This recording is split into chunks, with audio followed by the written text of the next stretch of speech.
The alien queen's palace floated above the toxic clouds of Zereth Prime, a jewel of architecture and intimidation.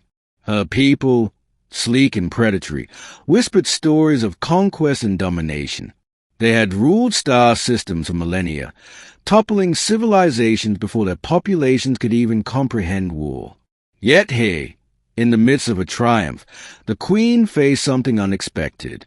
Her human prisoner, held in ceremonial chains, seemed ordinary, small, fragile, vulnerable, and yet she had made a critical error, underestimating the human beside him, his husband. Commander Elith observed from a distance. She had tracked human activity for decades, catalogued their wars, their culture, their history. Every analysis suggested that humans were clever, yes, but predictable, primitive, fragile. She had expected fear, desperation, perhaps bargaining. Instead, the humans laughed. Her prisoner, Terran, turned to his wife, Lyra, and whispered, "They really think this is the end." Lyra's eyes sparkled, a mixture of exasperation and amusement. "Let's show them otherwise." The queen had underestimated human adaptability. She did not know that on their homeworld, survival demanded more than brute force. It required cunning, improvisation, and an instinct for turning disasters into opportunity. When the queen summoned her advisors to decide the human's fate, Lyra's husband revealed a hidden facet of his abilities.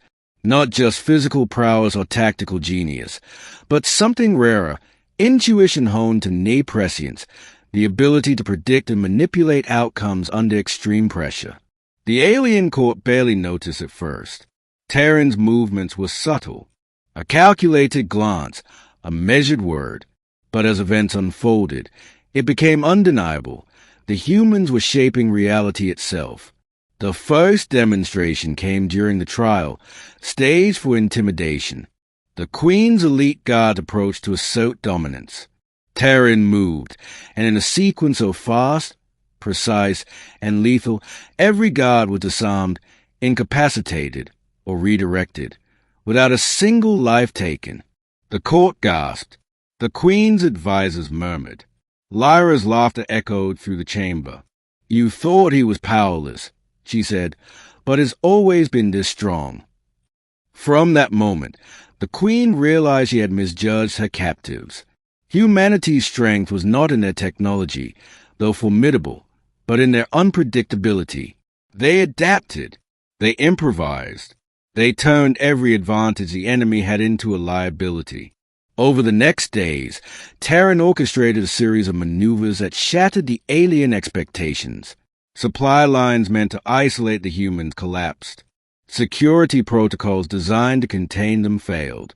Intelligence networks were misdirected, feeding false data to every level of command. The Queen, who had thought herself invincible, found her authority slipping. By the end of the week, the humans were not just surviving. They were dictating the terms. Terran led a subtle but relentless campaign of disruption. Alien forces trained to suppress resistance now found themselves outmaneuvered at every turn. Lyra coordinated communications, resources, and morale. Together, they demonstrated something the Queen had never anticipated. Human ingenuity combined with determination is unstoppable when underestimated. The palace, once a symbol of unchallenged power, became a stage for human strategy. Finally, the Queen confronted them in person. "You are clever," she hissed, her eyes narrowing. "But cleverness alone does not win wars." Lyra smiled. "No, Your Majesty. It's resilience. It's adaptability. It's knowing that no one survives by following expectations, and that includes you." Terran stepped forward, every movement deliberate. "You assumed we were weak. That assumption is your defeat." For the first time, the Queen felt fear, not for her life, yet, but for her empire, for her people, for everything she had taken for granted. The humans offered a choice: withdrawal, negotiation, or resistance. The Queen, humbled and shaken, accepted the terms of peace. She had learned a lesson that would echo across the stars. Never underestimate a human, and never assume they are powerless until proven otherwise. Years later, scholars of the galaxy would study the events on Zereth Prime. They would marvel at how two humans, bound and isolated, reshaped an empire's perception of their species. They would record that it was not brute strength or alien technology that secured victory, but the hidden power of adaptability, intelligence, and indomitable will. And humanity? They simply laughed, as they always did, when the galaxy learned their true nature.